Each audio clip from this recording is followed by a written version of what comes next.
All right, welcome to the It Must Be Nice podcast. I'm Drew Haas. This is Brandon Rhyder. And Brandon Harrell. And Brandon Harrell. Welcome. Too many Brandons. Too many Brandons, dude. Doubled up. Yeah. How you been, man? I have been great. See, you've been crushing here lately. Seems like you got some new stuff coming. Oh, there's so much on the table right now that we've got that we're working on. It's a lot. It's a good time. My kids are Dusty's at Tarleton. What's he going for? He's in construction science. Heck yeah. He'll be out if everything goes well. Yeah. Next year, fall of 27. And then our daughter, Mahala, is a senior in high school, and she's been accepted to a bunch of different colleges, but she's going to end up at UT Tyler. Nice. Which is my Back alma home. mater. Yeah. That's where I went Carthage, to college. Yeah. Yeah. And she's going to be in the nursing field. So that's awesome. Mom and I are about to be empty nesters. Are you going to move to East Texas to follow him or no? No, Not your problem. All right, fair enough. Well, we've been down here in Central Texas. We moved to Austin in 1999 to chase music. Right. And then when we started having kids, we moved to Georgetown in 2008. And then, Georgetown blew up. Yeah, pushed you out. And so we moved north 20 miles to Salado. And we've been there for the last 8 years this June. And I think it's home until we retire, which, 10 years. So, right. And then we'll figure it out from there. Fair enough. You think you go back home east or, I know I'm not going west. Yeah, fair enough. I've had enough rocks. Okay.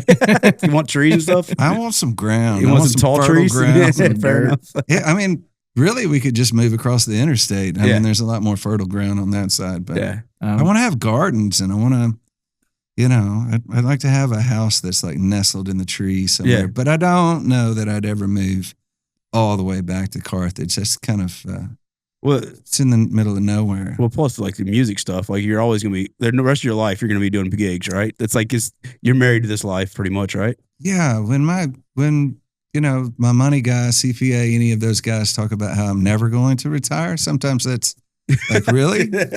You sure about that? Super helpful, right? You sure about that? Oh, man. But yeah, I mean, and being in Central Texas, being in this area is so easy to hop around and get anywhere and everywhere.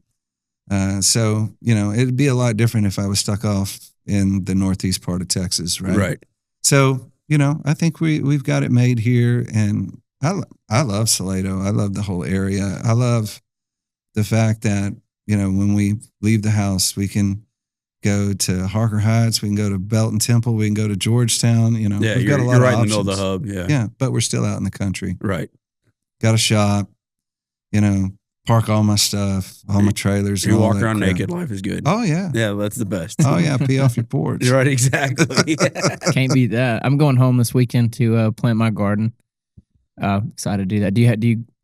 Absolutely, Yeah. I do every year. Some years I'm terrible at it. Some years I'm really good at it. Same. But we have so many deer that it's got to be fenced, and my whole thing is starting to fall apart. I think I can maybe patch it together one more year, but then I'm gonna have to tear it down and build it back up. But I always do a lot of different peppers and tomatoes and all of the herbs. Then and call stuff your like friends that. like, hey man, I got too much shit. Come pick some stuff. Well, some years. Yeah, some here. This is fair. Yeah.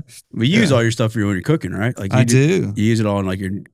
I do. Tell us about that. You like to cook quite a bit? Oh yeah. So I've always loved to be in the kitchen. It started growing up with my mother and my grandmothers, and it just continued to evolve from there. Think back. I'm a little bit older than you are, but our fathers, when they hung out around the barbecue pit, it wasn't always about getting it perfect, right? Yeah. It was about making sure that it was done and wasn't going to kill us. Right. It was more of the social hour too. Drink a couple cold beers and get some road sodas and go on. Yeah, but that has changed so much now. Yeah, now right? it's everything's perfection, and the barbecue industry in itself has changed so much over these last 20 years. No longer is it okay to have an off day. You've got to be on. You got to bring your game every time. night. Yeah. And then you got to take the picture with it and everything else. And food and music just coincide so well together. And through the years of being a musician, the last 25 years on the road, I've met so many great chefs, and a lot of those guys are musicians. You know, it just, the two go Is that together. part of that brain, right? Art. Yeah, the two go together. And so it's always fun. And I always joke about it. Like, they want to be rock stars and we want to be, you know, chefs. Right, just coincides, right? Yeah. You know? So the worlds do coexist. And it's a lot of fun. It's become part of my world with the Brandon Rhyder dinner shows that we do. And, you know, I just want to keep building on that. I met a guy recently that's a Salado guy, great chef. And last night we started texting back and forth. And I think like 3 hours later, we were done talking about food because, I mean, there's just so many possibilities. Yeah, it's infinite, right? It's infinite. And everybody's got their own version how they want to do it. Yeah. And it's a very tough industry to be in, much like the music industry. Yeah. It's not the best thing. You know? It's So- the worst. Well, the chances of opening a restaurant and it doing well are a lot Slim to worse none. than a lot worse than they are than like you have a much bigger chance of it failing than it succeeding. From what Absolutely. I understand. Well, I mean, food expenses are up almost 30% over the last couple of 3-4 years. And then on top of that, you know, just having people who can do the work, those expenses have gone up somewhere close to 40%. I read a report just a couple of days ago that said in DFW, more restaurants are closing than opening right now. Oh, wow. And, you know, That's sad. it's a hard thing. Yeah. It's a hard business to be in. You got to really figure it out. And that's part of what me and my friend Cody were talking about last night, because like, if you think about the ones that are really successful, they're always a destination, It has to be. right? And being a destination doesn't even mean they have great food. It's kind of crazy. Right. Well, look at Oasis, right? Yeah, you go I there to was drink. literally about to say You go that. there to drink, and you don't even touch the food. You're Just about to say that. Yeah. Yeah.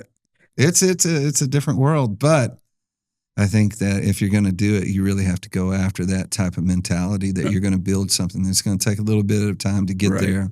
And much like the music industry, I mean, Staying what I power. got into 25 years ago in music and what it is today, it's night and day. Ain't even close, right? It's not. We had a product. You know, when I went to do my first record, I walked into a Wells Fargo and I sat down and they gave me a line of credit to make my first To do record. that? No way. Really? Yeah, they did. You imagine trying that now? Yeah. What'd you say to him? Like, hey, I'll be back. I got a record coming. I get it. I mean, I had great credit, and I was. You're like betting on me. Let's go. How let's old do were it. you? Oh man, that would have been 25 years ago. So I would have been, you know, early 20s. Yeah. Yeah. Did you already have like in your head the songs and everything, or you're like just were you that close? You just need to get it produced, or what? We just needed some money that we Okay. didn't have to be Okay, able to I'm try good. to Yeah, I put- just- Sounds like You know what? Back then, Starting a business. we could make a decent record for 10,000. Right. You know, that didn't do anything about putting it out there and And then people pushing hearing it. Yeah. But you know, we did a lot of things in those early days that no one does these days. One of the things that I tout our success over the years is that, you know, it took a couple of records to start gaining some traction. I had Because She Loves Me in 2001, 2003, Behind the Pine Curtain, Conviction, 2004, 5. When we started working on it, it came out in 06. But, you know, that was really the record that put us on the map and gave us the opportunities.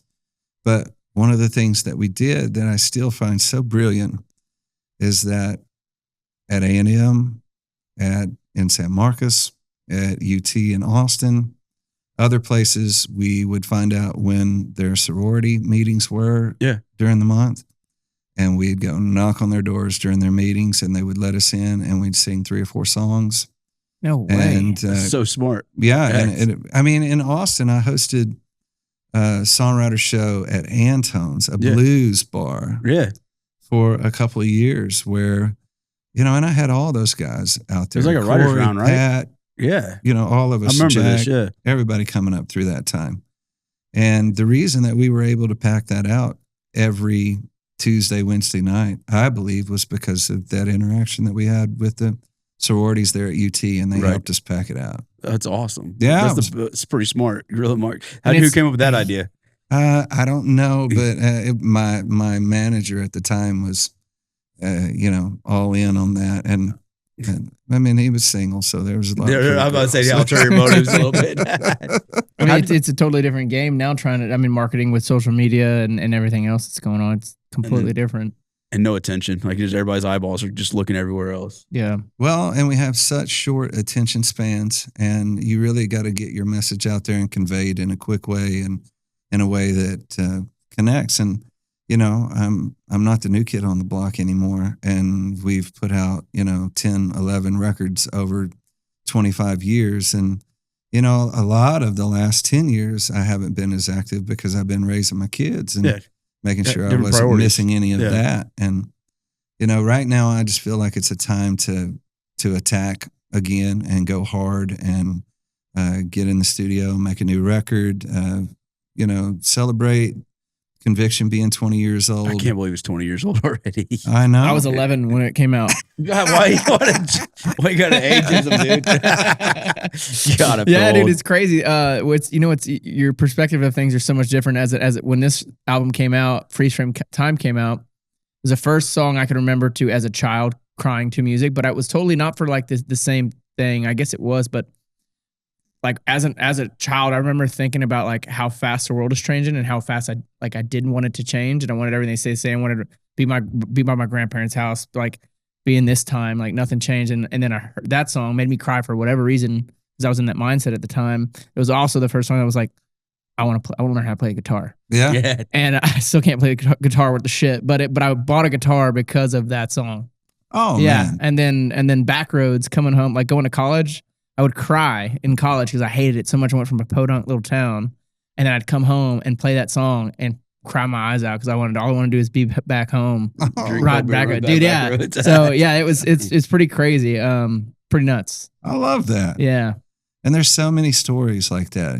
That's again one of the reasons like the dinner shows why they took off. I think is because it's an experience, and we get to all be together, and we get to talk about those type of moments in people's lives. Like, hey, the first time we saw you, we were at Harry's in College Station, and that was our first date, or things like that. And I think it just everybody has those memories. Everybody has those poignant moments in life that, and the way the music just like time stamps it right then. Like those are 8 years apart. The two different stories that I was talking about, so it's just crazy when they're relevant in your life too. Really relevant. The fact that Conviction has had the success that it's had. Still. I mean, it's still like a staple of like everybody's Rolodex. It stands on its own. Right.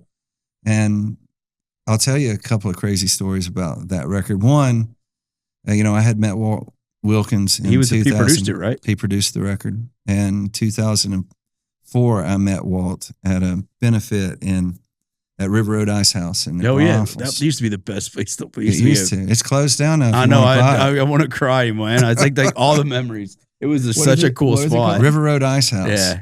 It was a hike to get out there, but once you got out there, it was a party. Yeah, it was, no doubt. That's where I met Walt, and we became great friends that day.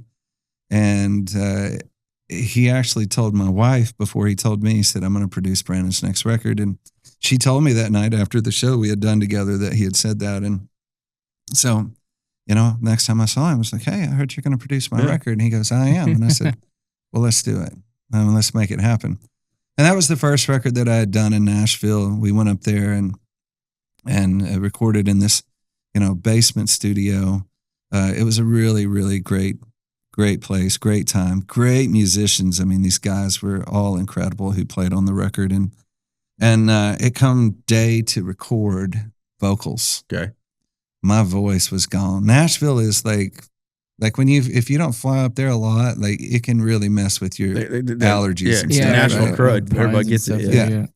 So I couldn't sing. There was no way I was going to be able to do vocals that day. And so someone knew how to get in touch with one of the, big doctors up there that ear, nose, and throat doctors, and got me an appointment like right away. And so we went there, and I was with my manager at the time. And I remember like like the door opening and the doctor being there, like looking at me, and he was like, "Hi, how you doing? Welcome. Come on in. Sit down." Right, just real fast. And like 5 minutes later, like I'm out of there. Like my arm's bleeding. Like he raked some, I don't know what the potion was across the back of my throat.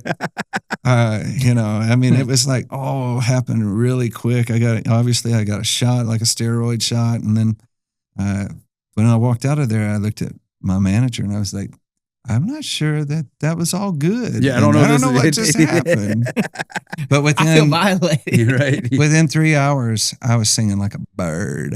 Really? And we did all the vocals on that record that evening and next morning. And the next one take wow, like within that. 24 Like, hours. Well, I I mean, got they one were- sit down, like pretty much like a one like. But I mean, considering I couldn't sing, That's like from Yeah. from nothing to let's just knock hammer it out. yeah, it didn't take long. Did you know, like when you went to the studio, like I have something special here or no?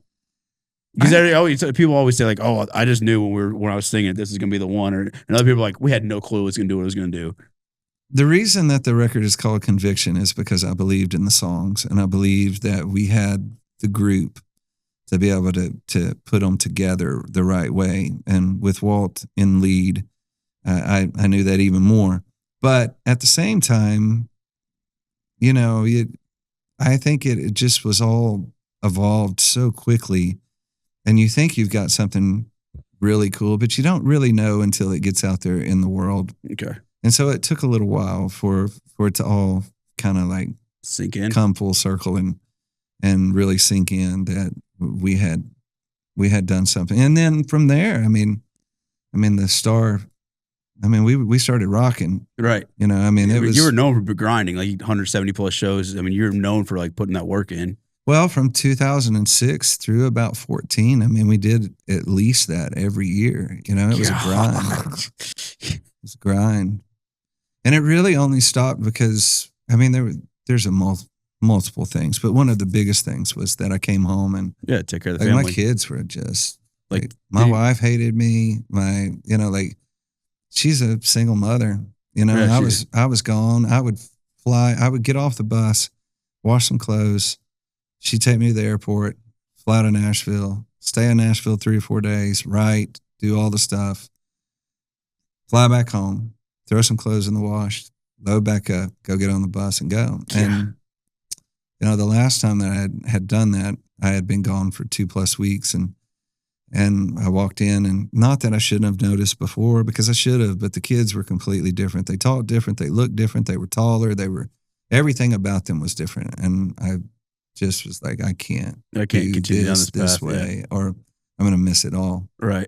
So, that was, I don't think that was a career move. No. Like it never That was is. a life move though. But it's a life move, and That's something gonna pay that you I'll back never 10, regret. 10x later down the road. That's yeah, gonna be that's like awesome. And then plus, who knows what's gonna come from that? Like other stories and the songs and everything else. Like that was a smart move. I think is what that was. Well, and here they are, And they're happy. They stay, great kids. They're doing good in school. They're really good kids, and I look forward to watching them bloom. But at the same time, I got 2 kids in college. It's time for Daddy to go back to work. we go back to the grind.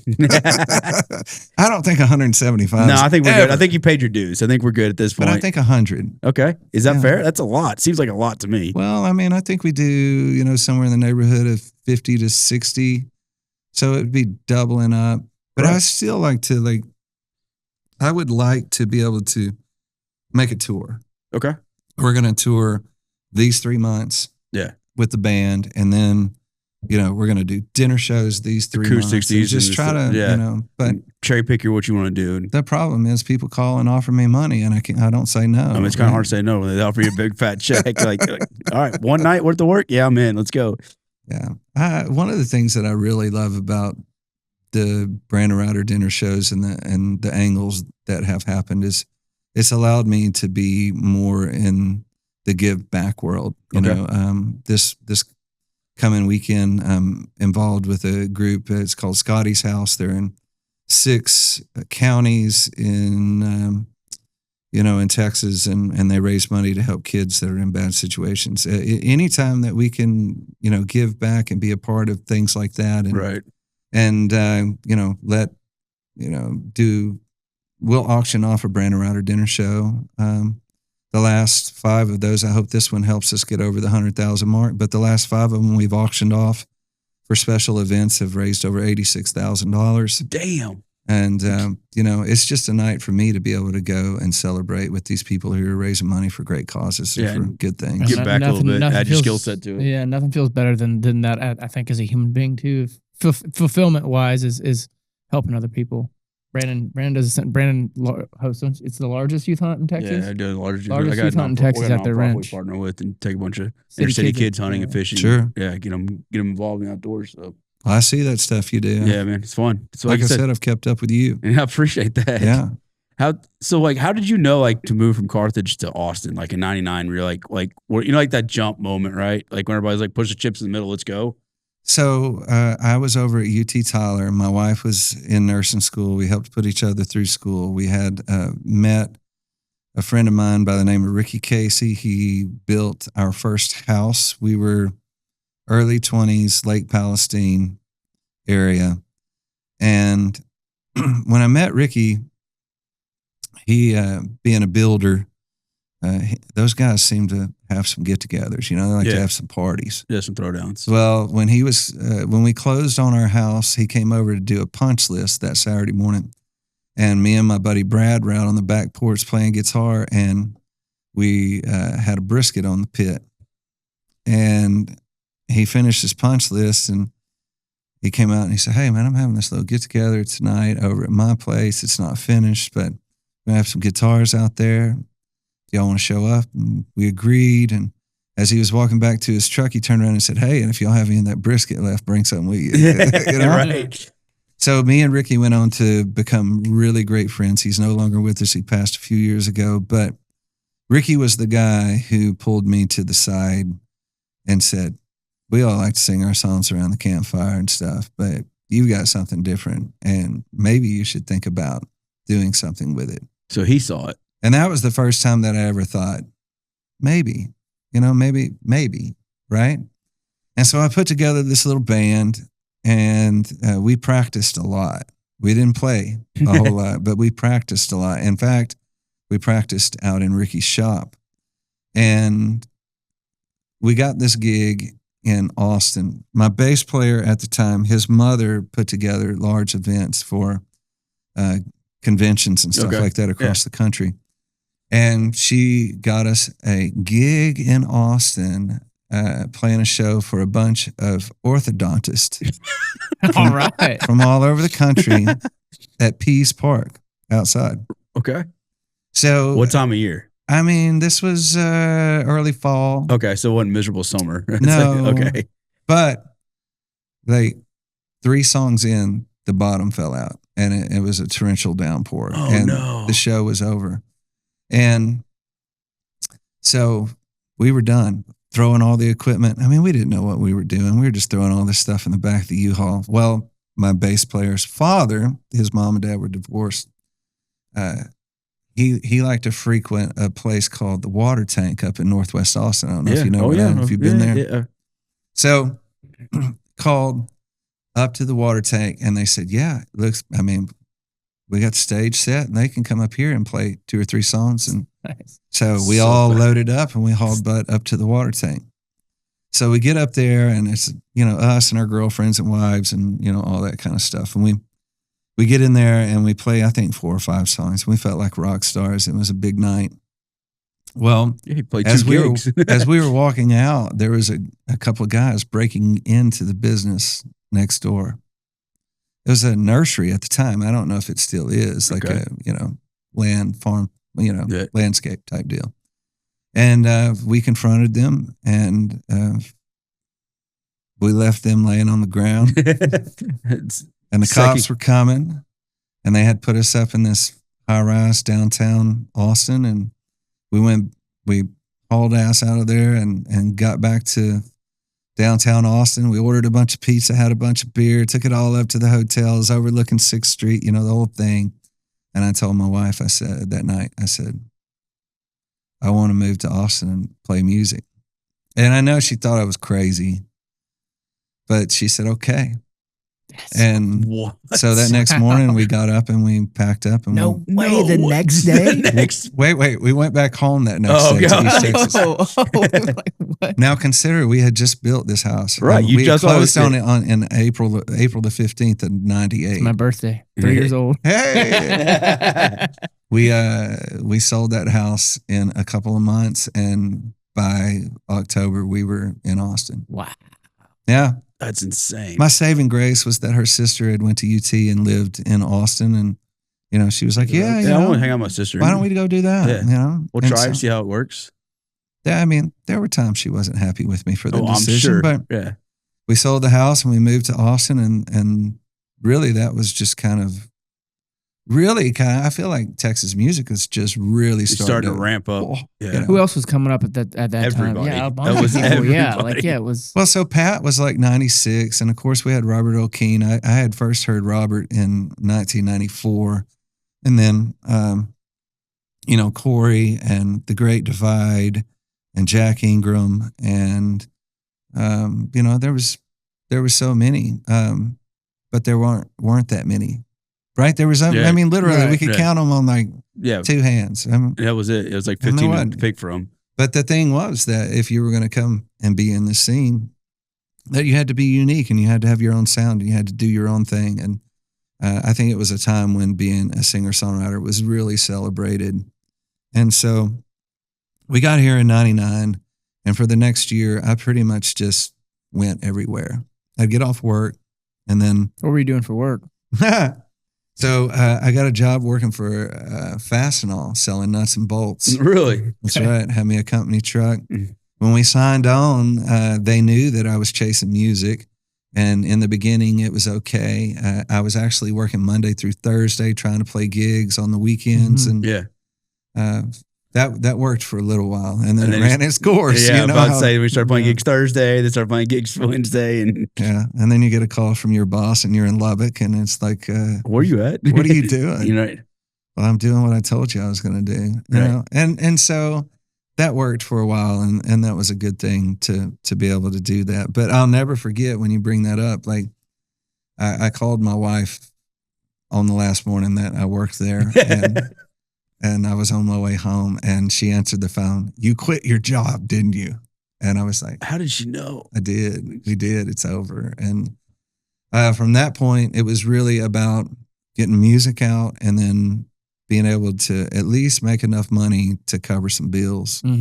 Yeah. Because you don't get into this world to make money in the early days. No. It was poor. It's a hell of But a if I can grind. make $150 here, if I can make 200 there, if I can do this, I you could know. piece these together and make it work. Yeah, and that's what we did. And What's one of like the most like hellish like stories? Like, you played those $100 shows. You're like, what's like one of the spots you remember, like Austin or like just shithole dive bar? You're like, you know what? It's cash. I'll play it. well, I mean, there's a few of those, but I would say like, especially once we started really touring and getting out there and playing through the Midwest and stuff like Oh, that, yeah. we could end up at some really, really bad hotels. This wow. one place we played, it was a casino. It was on the Oklahoma-Kansas border. They had tried to turn it into just a steakhouse. It was very shiny on the inside. Didn't look that great on the outside. They put us up in the town that was just south of there. We played our show. It was, one of Yeah. those things. We get in the. At that time I was pulling a trailer with the Excursion, and we pull into this town and we pull into this motel, and there's no lights in the parking lot anywhere. All I can see is like cigarettes burning. Like the. Oh, Right? You just know what you get yourself into. Well, I mean, we got 5 people, Right. in the band, and like park and like open the door up to the room, and the mattresses have been there so long that there's like, oh yeah, Sway the in the divot and middle. everything else. they're wallowed out. Wallowed out. They've had their share. They've fair been share, used. Sure. It was kind of wild, and I remember looking at the guys and saying, I'm going to Austin, Texas. Yeah, I'm If calling y'all it, want boys. to If go, y'all want to go with me, let's go. and I think we pulled back into Austin about like 9 o'clock in the morning. I don't blame you. Some of those things, Probably you know, didn't get the HIV because of it. Right, good deal. we used to rent this one room. It was up in Stillwater.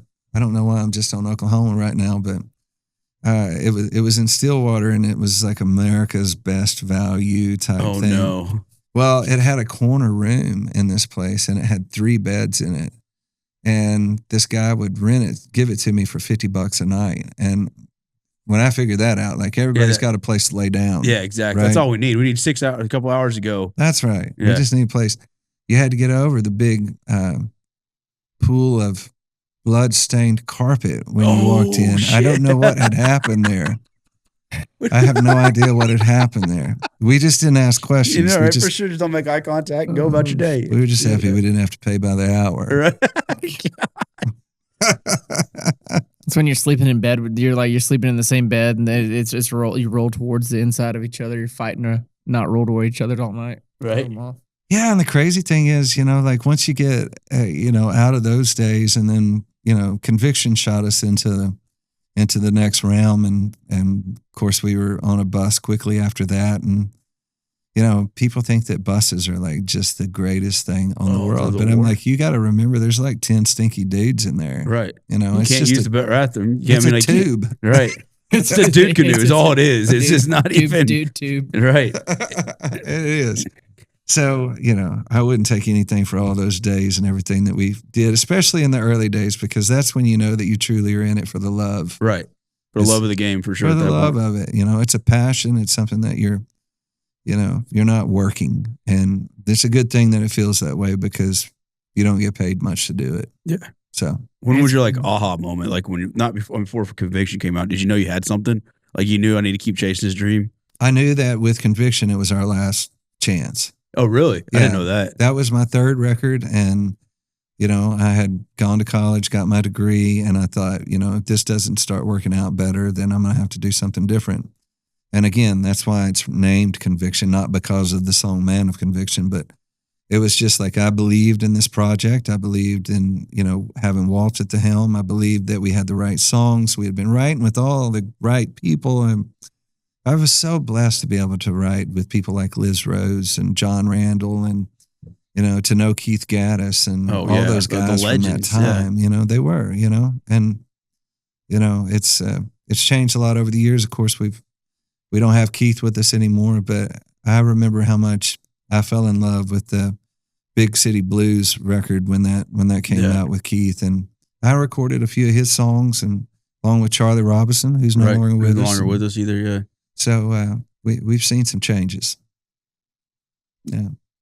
So your son, you said, is 20 years old now. Yeah. And you wrote Freeze Frame Time Mm-hmm. about how, so he was just born then, huh? Absolutely not. He wasn't even here. Wasn't even here. Okay. No. So I'll tell you the story about this. I was on a hunting trip with my father-in-law. My wife and I got married. We were high school sweethearts. So we got married at 21 and 19. And my father-in-law and I were very, very close, and we would do a lot of hunting together. And we were out in Coleman on a dove hunt. And this particular morning, it was September 1st. My wife and I, Kelly, had started talking about, well, maybe it's time to start thinking about kids. And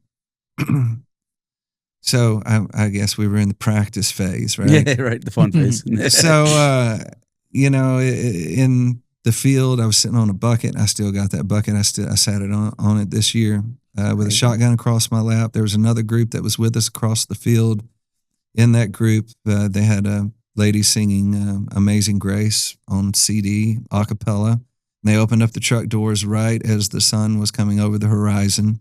And I remember sitting on that bucket in that field and saying, if I could stay here longer than I know it's going to last, if I could freeze frame time, I would. And I wrote that song sitting in that field. No way.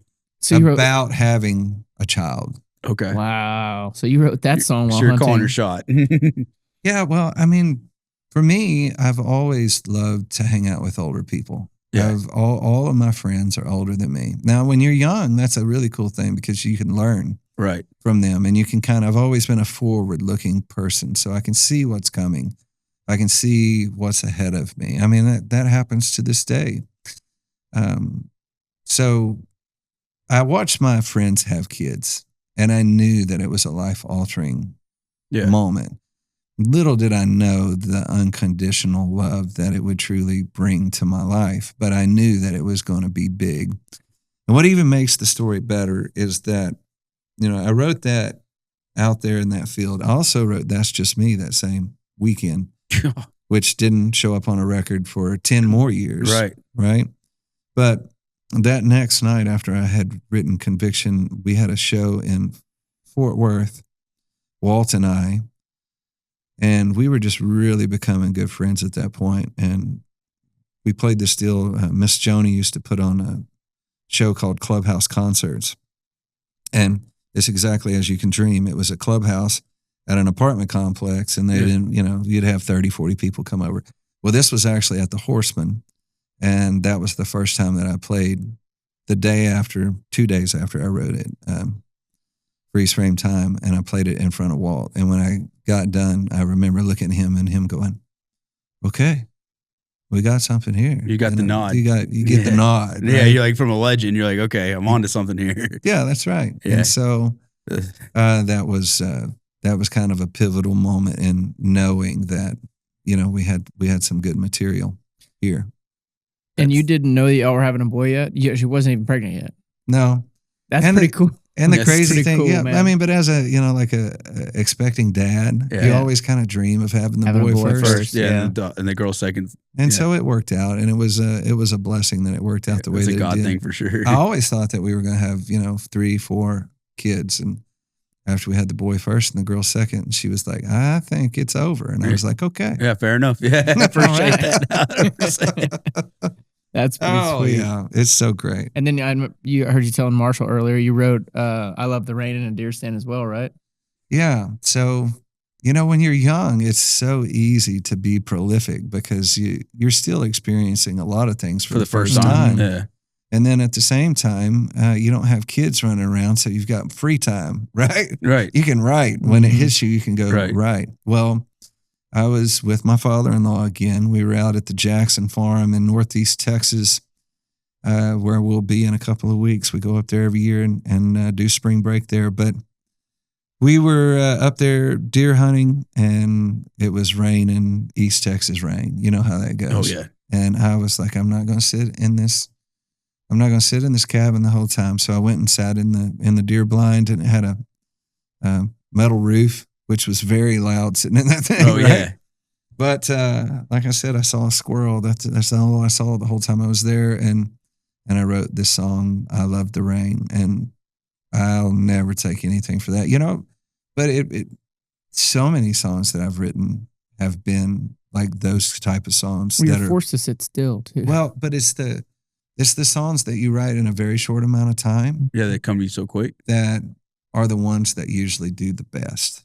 Right? It's so pure and it's from the heart and it's genuine. It's just genuine. Right. Just a genuine reflection of your heart at that point. Absolutely. So I knew that with some of those, we had great songs, but to this day, nature is what completes me. Yeah, absolutely. That's like everybody's like home place. That's like where you just feel like you're right. Well, you think so? I guess in our group it is, yeah. I feel sorry for people that don't get it. They don't get it. They never get their compass right. They have no clue when they get out in the woods. If you've never been alone in the woods as the world's coming alive, I feel so like people are robbed of that. They don't that's part of our us as a human being. That's absolutely 1,000 years of ingrained DNA. Thousands, 300,000 years, whatever it is. Yeah. It's true. And then when you start having kids, and they start getting into it, and then you kind of go from the hunter to the video guy.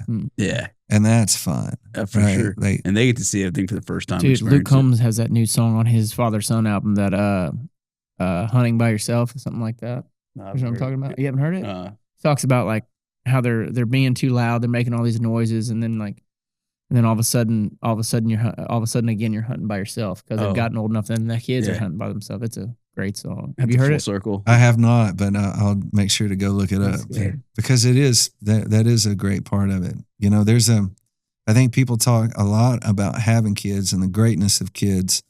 And then you raise these kids and, these days from a very early age, you're at a baseball park, you're playing football, you're traveling volleyball, all those things. And then it all comes to a screeching halt. Yeah, you're going 90 miles an hour and all of a sudden it's.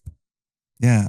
So last year was kind of that year for Kelly and I. And we literally, like, I looked at her and was like, you want to go on a date? Like we've got, these openings and our schedule now. And so we've been on more dates in the last year than we've been in the last 18, but it's almost like you get reacquainted with your spouse. Right.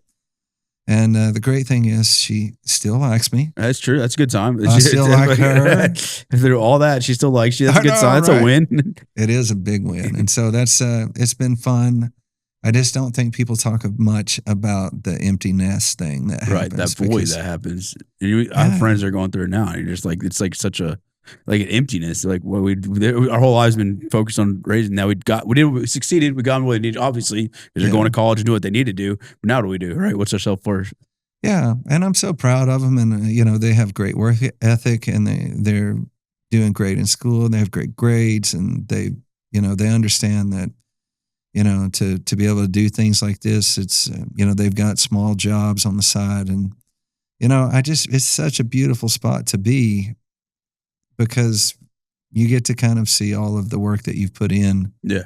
And, the benefits that are happening now from it. And, my wife too, I can't not brag on her too, because she didn't sign up for any of this. I didn't even play guitar when we met. Yeah, she didn't know she was marrying a musician. She had no clue. I didn't play guitar when we got married. It was, we were both in college when I called my dad and said, you still got that Fender in the closet? I'm over here at Brad's and they're playing guitars out here and I think I might be interested. And he said, yeah, okay, come grab it. And I took it back to college and started playing and immediately started writing songs because that was the avenue. Well, that was the avenue I'd always missed. Okay. Like I always had these things, these poems, these limericks, whatever you want to call them, bouncing around in my head. I would write them down, but I didn't have anything. The music was in my head. Mm-hmm. Okay. Yeah.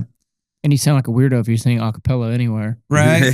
Well, I grew up Church of Christ. So okay. Fair enough. That's different though. I guess Sunday for you. You can sing in church, but I mean, if you just start singing around a fire with no guitar or anything, it's just like people are going to look at you funny. It's true, but it all opened the door, from the church part to singing in high school and being parts of different groups, and then like I said, Kelly and I getting married, and then music becoming a focal point. And the music industry is not set up to have positive relationships. No, it's just not. It's not. I mean, it's not conducive. You're going on at 9 o'clock at night or 10 o'clock every night. You're on in the road. bars. On the road. You're in bars. You're in everything. Constantly. Right. You're not home. You're never home. Exactly. Right? So it's not the fact that we've come out on the other side of it and that we love each other. There, yeah. But yeah, she's doing great. Did you tell her, oh, by the way, we're about to go out the road again? Well, I mean, she went with me last weekend. We had a little festival out in Presidio, and then we went to Big Bend, and all that, go wrong all there. that good stuff. Yeah, so awesome. like I think now that the kids are older, and she'll be able to take some time off, that she can go with me more. Be a groupie, go hang I out. sure hope that she will. You- But I don't like being gone. I mean, like, you're a homebody for sure. it's not being a homebody. It's just like the hardest part is always the leaving. Yeah.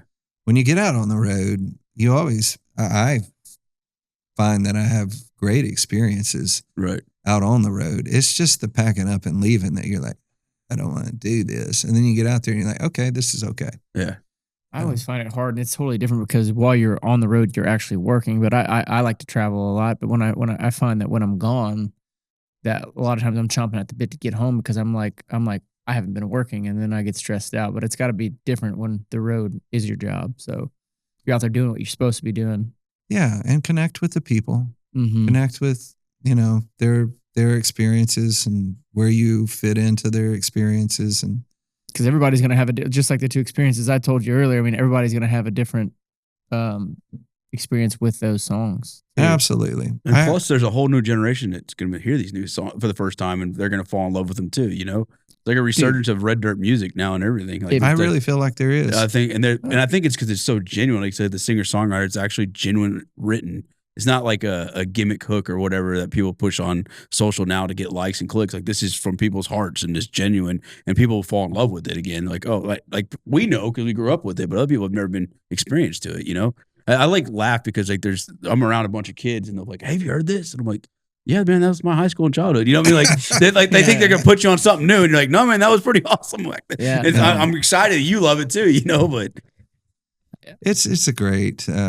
You know, and with the kids too, my kids, you know, being older now, then they introduced me to a lot of the newer guys that are coming out. And, you know, that's a completely different story because now there's a plethora of artists out there. And yeah, I mean, every time we turn around, there's another, you know, singer-songwriter coming out. So I do think that there is a resurgence in the singer-songwriter format. I think Ragweed getting back together helped. Oh, it helped kind of push that. Right. I see Bolin doing, you know, new things and kicking butt. Jason is nice. Yeah, and you know, there's, you know, the Fowlers and like, we all grew up together. Right. We did. I mean, like we were just kids. Y'all kid. Yeah, we forget that y'all were kids at that time. We were. You know, y'all were kids singing to kids, and we didn't realize it. No, and you know. There's a million stories in between, but you know, for the most part, everyone in the industry, all the guys and girls that we grew up with, singing with, being on stage with, being on the road with, are just genuine. And yeah, it's crazy. It's hard to stay on a level of success in this business, right? Because there's always somebody new coming out. You're not the new kid on the block, you know, type stuff. But, you know, there's still some guys. I look at Wade and Stoney and Randy and those guys who just hammer the road constantly and still do. And I don't envy them. No, I'm like, I don't at all. I can't imagine. I don't, but I'm proud of them. Yeah. And I like how the fact y'all, like, for the most part, like, they're like a lot of industries have like a lot, let's say beef or whatever, but for the most part, y'all are all like, you're all still good friends. Like, you're all still hang out and do each other's shows. You know, still like fill in for each other when we need to. And I guess because y'all grew up together and did like, it's so hard. And plus, like, what people don't understand was like, I mean, that genre didn't exist till y'all created it. Like, wasn't even like a genre there. Y'all created it as you went. No, and like no one had a place to put on the radio. It was like a whole thing. Y'all carved your own niche in the industry. And it wasn't there till y'all came through, you know? It's like, imagine starting a whole nother, like, type of music no one even heard of before. Imagine only being able to buy records or CDs at, like, Waterloo or, you know, all these specialty stores. You couldn't find them anywhere. We didn't have downloads, and so you had to make road trips to even go buy the music, you know? And only certain places, like Hastings or something, would carry it. And you had to, like... LimeWire, then burn it on a CD, baby. Sorry. It's true. It's true.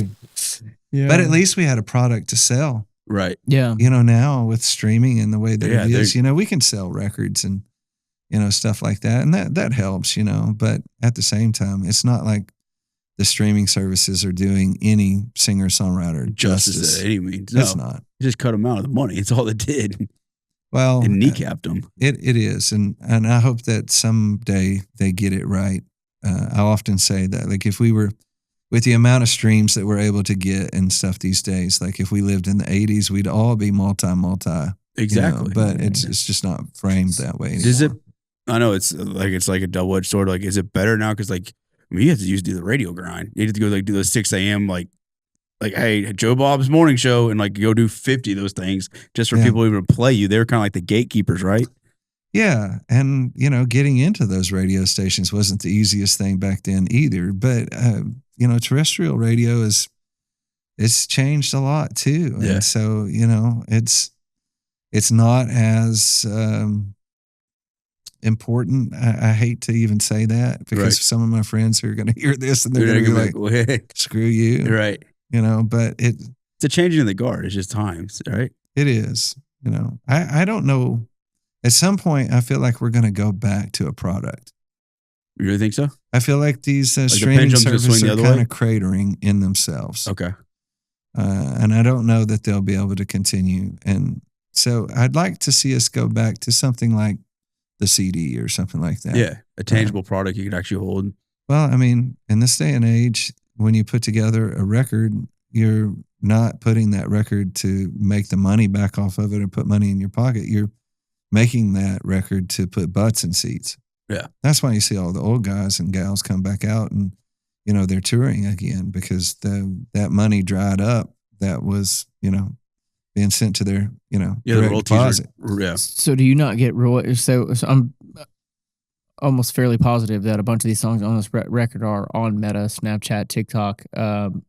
So are y'all not getting royalties from Meta and stuff like that? Or we do get paid. It's just that, you know, it's a tiny percentage. They're like, you know, fractions of cents, right? 0.0132 cents per, you know, I mean, still to this day, I mean, Backroads is the biggest song that we've ever put out. I mean, if you cross the platforms, it still gets a lot. I mean, hundreds of thousands, if not a million spins. Yeah. A month, you know, but it's just a different kind of pay scale. And you got to really have people who know what they're doing to capture it too, right? To be able to help you get paid on that. Right. It's not like they just line it up and say, okay, here's a check. You've got to go collect. Yeah, you got to go here. I didn't collect from just plays on my Facebook the other day. I had like $350 sitting there and it was like, oh, if you don't do this by February, blah, blah, blah, we're not. Basically, it was gone. I didn't do it in time, and it was like, for sure. Like, oh, we gave you an opportunity. Awesome. Thanks. Yeah, there have been some rules, some laws passed that are helping, and you know, like sign a new publishing deal, an administrative deal that helps you collect on that stuff. And I've recently done that, and that's crazy. Like now you have to pay somebody else to collect your royalties. Like that's a job now, right? Basically, there's somebody that's like it's not a job I want. No, I'm for sure, but I'm saying like that's another person you have to take. Like you have to pay to go chase your money. Basically like a collector, go collect all your money. Yeah. And that wasn't a thing 10 years ago. You know, it wasn't even like you didn't even know you had to have them on your roster. Yeah. I think in today's world, we used to always want to have, you know, like 6-7 piece bands, a manager, a booking agent, a tour manager, a merch sales person, you know, all those things. And you know, you just, in the end, you just figure out that you can do this in-house a lot better. Yeah. And you can cut some of those things out, which make it easier to be able to. I mean, you can go out and make millions of dollars with all that overhead, and then you come back and you can do what I'm doing and still make the same amount of money. The profit, whatever the bottom line is. Absolutely. Yeah. And not be gone all the time. And not be gone all the time and not sell your soul and do the whole 9 yards and actually be happy when you come home. And that's one thing I've always stuck to my guns about. Every record, I feel like, for better or worse, that we've put out has been its own entity. And I'm proud of each and every one. There are some of those that I thought were going to be like these huge records that weren't. And then there's Conviction, which we didn't know we had, you know, captured that lightning in a bottle, so to speak, and it took off. And still to this day stands as, you know, the record that most people know my name by. Right. And I'm perfectly fine with that. How long, like, for Conviction get wheels? Did you know right off the bat, like the first 6 months, or is it one of those back end deals, like 3 or 4 years? It was like cult following. It took off. It really took off quick. In my head, it was like overnight, but I mean, when I was young, I didn't pay attention. But and the reason being, I think, is that every song stood on its own. Yeah. And that's what people say about, you can listen to it from top to bottom, and every single song stood on its own and was. Now, when that happens and you start having success, then you start trying to, you know, play that back then Nashville game. And, you know, the record I did after this was Every Night, and I did that with Radney Foster. Yeah. And he's a legend too. Still to this day, the record that I spent the most money on. It's got the most production. I actually got to go sit in front of label heads. Oh, wow. All up and down Music Row. You know, from Joe Galante down. You know, I got told no a million times. I thought that record was going to be like one of the greatest records. And I still think when I go back and listen to it, sonically, to the songwriting, to the musicianship, every aspect of it is fantastic. Just but it was such a deviation from Conviction. And everybody wanted to follow up the Mirror? Or what? They did. They wanted to follow up to Conviction, which was more raw, open. Okay. Just wasn't as polished. Okay. And so every night, still to this day, is not one of my best-selling records. Really? Even though sonically and all the things that go on with it, it's amazing. Right. Yeah. Yeah.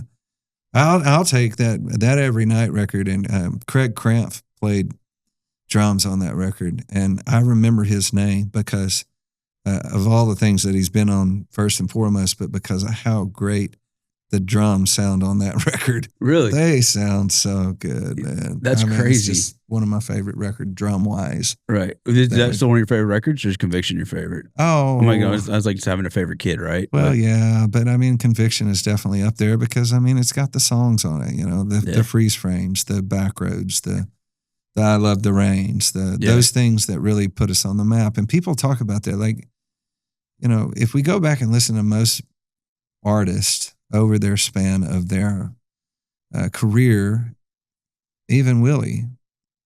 I mean, a lot of people when they hear Willie, they go back to those first songs. Yeah, the first couple. Mm-hmm. They go back to those first records. They go back to that when they heard them the first time. It really made that impact. It made that impact that imprinted on them. And absolutely. And I'm proud of everything that we've done. I think that the last 10 years have been somewhat of a changing time where I wasn't always in the light. I was kind of, raising kids, hanging out with the family and doing what I needed to do to what I thought to stay relevant. But, in that 10 years, a lot has changed in the industry. And so I'm playing some catch up with some of that. But at the same time, I didn't burn a lot of bridges through the years. Yeah. I've kept a lot of those relationships open.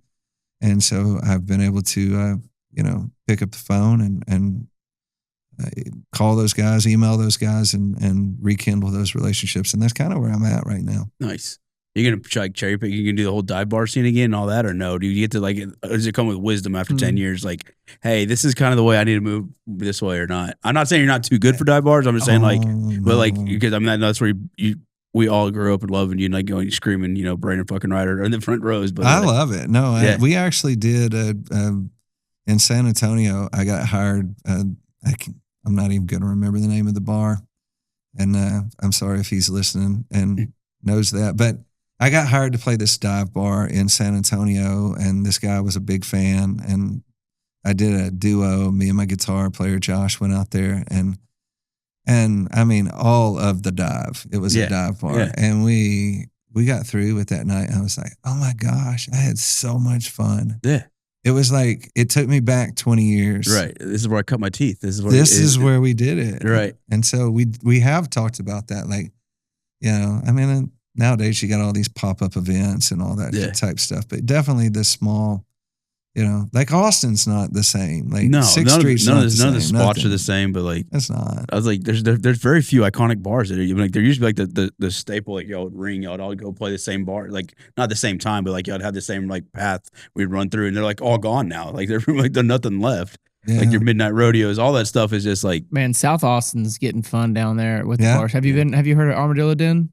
I have not. Oh man, my buddy Brett owns it. Brett and Biggie are they own the bar, but it's been voted the #1 bar in Austin for like 3 years now. But it's very outdoor country vibes. Marshall doesn't live far from there either, but it's the stage is a big Texas flag on it, and you walk out of like a 1950 school bus on the stage, and then they've got Buck's Backyard, which is south of that in Buda. We've played there one time. You'll have, friend of mine owns that now too, but Armadillo Den, I don't know if it would be big enough, but I mean, you've been there. It's honestly, a cool place, for us, the thing is like we don't have a whole lot of like bar history right now because I do so much private, corporate, do these dinner shows, which takes up a good portion of the year.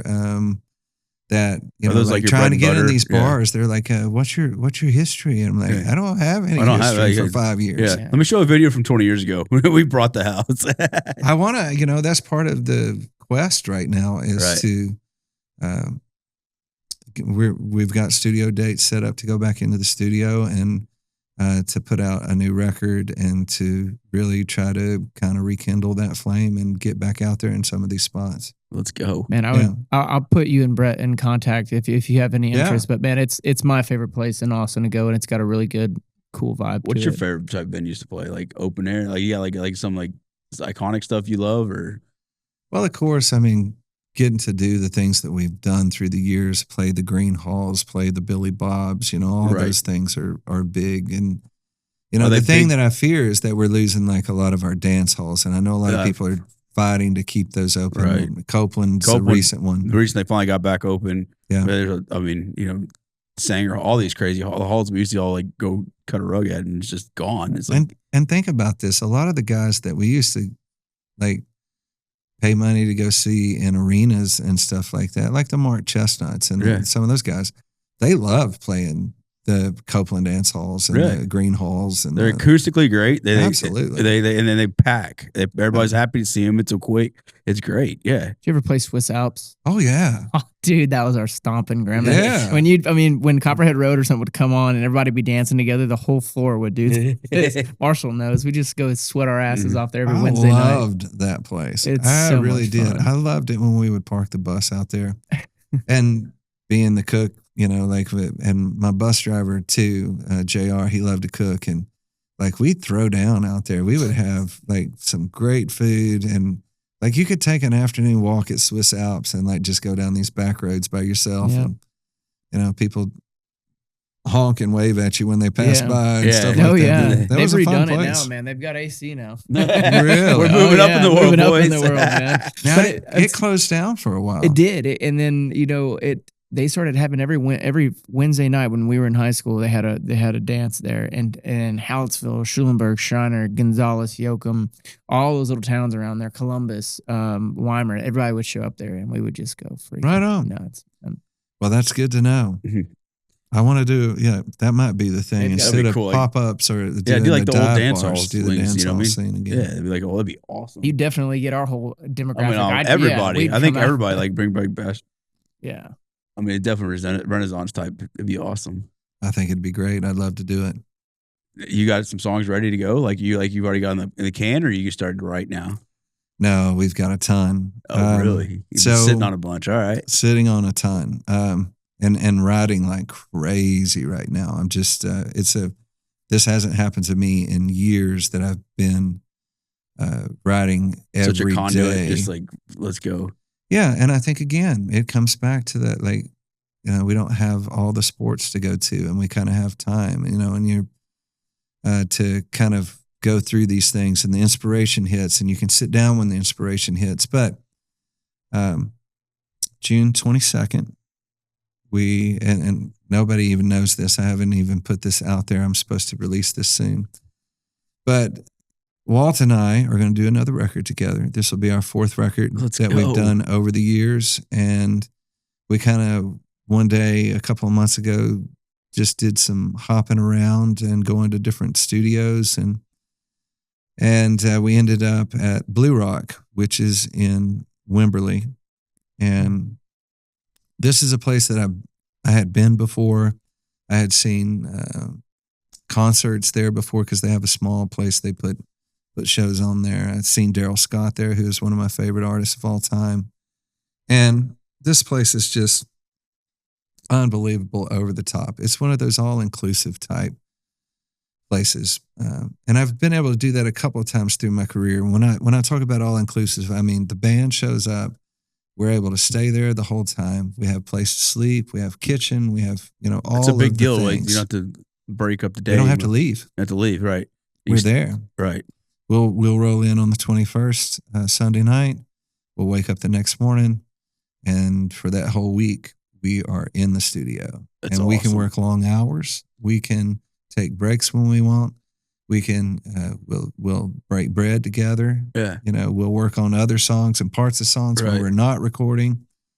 And so that is the goal. And Walt and I've been passing Walt songs for the last couple of months that I've written. And I talked to him today. He was on his way back from Big Bend, and he called me once he got close to I-10, Yeah. where he had service. And Yeah. and I said, I got like 7 more to send you, like right now. I'm just like I'm writing like crazy. Yeah. And it feels That's so exciting. good. Yeah. It really does. It feels natural, huh? You're back in it. It does. There's something about those. It's one of my favorite parts of the whole aspect of it is the writing of the song. Yeah. And when I was younger, you know, and Walt and I've had these conversations too, where he'd make a recommendation about a line that I wrote. I'd be like, no, it's the way it fell. It's the way it was wrote. I'm not going to change it. It is what it is, you know. But now going back, I get to really play with these songs, listen to these songs and be like, it doesn't really fit there. Let's rewrite that. Yeah. And so there's even some old songs. My old tour manager and I have been in contact recently, Eddie Claisel, which he manages Whiskey Myers and Chase Rice to this day. He was I gave him his first job on the road. Really? He got a crack in the industry. That's right. Yeah. And he's been killing it ever since. But he's been gone from my camp for well over 10 years now. But, you know, talking to Eddie, he's like, why didn't you ever record this song? What about this song? Right. This has been on the table forever. Oh my gosh, I forgot about that song. So I spent this morning rewriting part of one of those songs that he had recommended that was about my grandfather. Oh, man. Wow. Those tear me up. That one's going to be, here we go. Tear me up, man. This record is going to be a very positive record. There's not going to be a whole lot of down on it. It's going to be a very uplifting record. It's going to be a record about family and about faith and about, you know, being thankful for what we have. And I don't want to call it a concept record because concept records either do really well Moonshot or nothing. And it seems like it. But, you know, I think it's going to be very orchestral. I got a question. So, like, let's say, like, because me, Walt Wilkins is a legend, right, in the industry or whatever. Let's say you got 30-something songs, and you're, like, doing the pick. You're, like, you've got your nailed down your 15. Like, do you have to give grace? Like, obviously it's your record, but, like, we got 20, we get down to 15 or whatever it is, and Walt's like, nope, these are the 15 we need to go with. I'm kind of a legend. It's not that he's, like would do that to you, but is it kind of hard to, like, play that game? Like, whenever you're like, oh, I'm passionate about these, but you know the industry and you obviously have an eye and ear because you're a legend in the industry. Like, who has the right of way? I don't know how that works. So a couple things there. Going back to Conviction, there's one song on that record that I wasn't sure that we should put on there, and that was Backroads. Shut up. I'm serious. I've read that. I did not think that anybody. I thought that was like a whatever. Somebody wrote an I didn't article. think people would get it.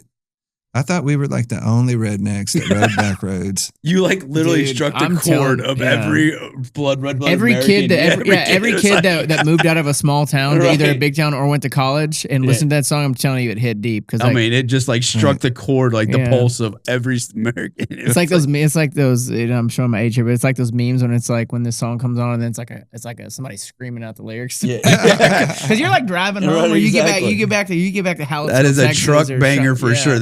That's a right-hand turn volume all the way up every time. Doesn't even matter where time and place. I just remember Walt poking me in the chest with his finger and saying, we're putting that song on the record. And I was like, okay, yeah, man, we'll do it. And thank goodness we did. But on the flip side of that, every record that I've done with Walt, there's one song on each record that he is like, this is my baby. Yeah, he's champions for it. Okay. This is my song. I don't want you to tell me anything. I want to make this what I want to make it. And they've always been huge. I mean, obviously Freeze Frame Time on a record, Head Above Water. Yeah. The record we did, that was the song, Head Above Water. He was like, that's my baby on this one. So I wrote, when my son left for college this last fall, I walked upstairs and was going through his room, and God stopped me in the room as I was walking out. And I looked at all of the trophies and the pictures and the books and all the things from these last 18, 19 years. And I was like, God, I'm not ready for this. Yeah, I can't even I don't imagine. want this. I'm not ready for this. And I went downstairs and I wrote a song called I'm Not Ready, which is the flip side of Freeze Frame. Oh, snap. It literally is. And I sent it to Walt. I promise you that's going to be Walt's song on this record. You already know it, already calling it. I know it's going to be Yeah. that one. And so, you know, when you follow an artist from, you know, being younger and putting out, you know, 10 records and live records and all the stuff that we've done over the years, you grow up together. And now there are a lot of people who are in my same shoes, you know, that are like, okay, some of those songs, they didn't feel off a Conviction. Eddie told me this the other day. He was like, there's no way Conviction should have been played in dive bars and all these bars. We like, these were listening moments. Like these were listening songs. He was like, there's songs of yours that I didn't get for years, even when I was working for you. He said, recently I was listening to one of your records and I heard a song and I was like, oh my gosh, that's what he's talking about. And I said, which one was it? And he said, You Like Me Again. And I said, I knew it was going to be that song. I just knew it was going to be that one, because when you're young and you don't have a long relationship to fall back on, you don't know those things. You don't know, have any life experience whatsoever. You don't.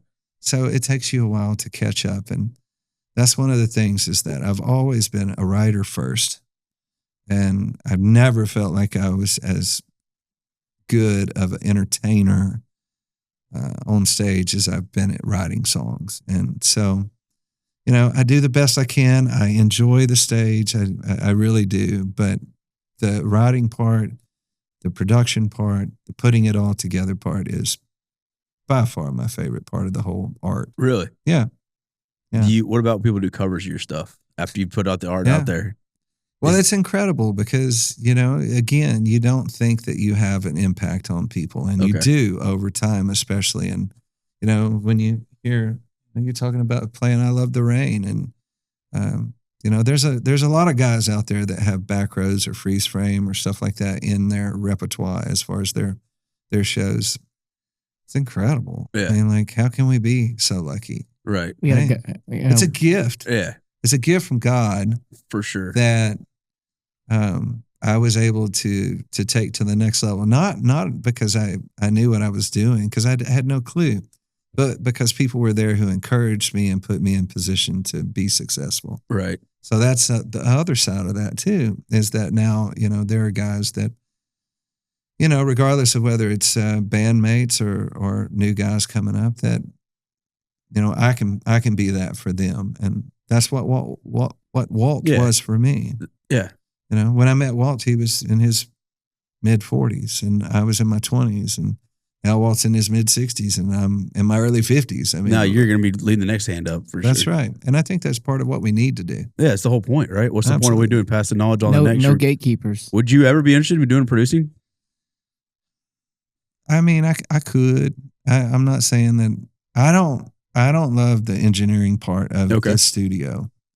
I like the writing and the putting it all together. Okay. And, I could do that. I couldn't live in a place that doesn't have windows. Yeah. You know, can't live in a box. That's not mine. Yeah. I don't think it would be my forte.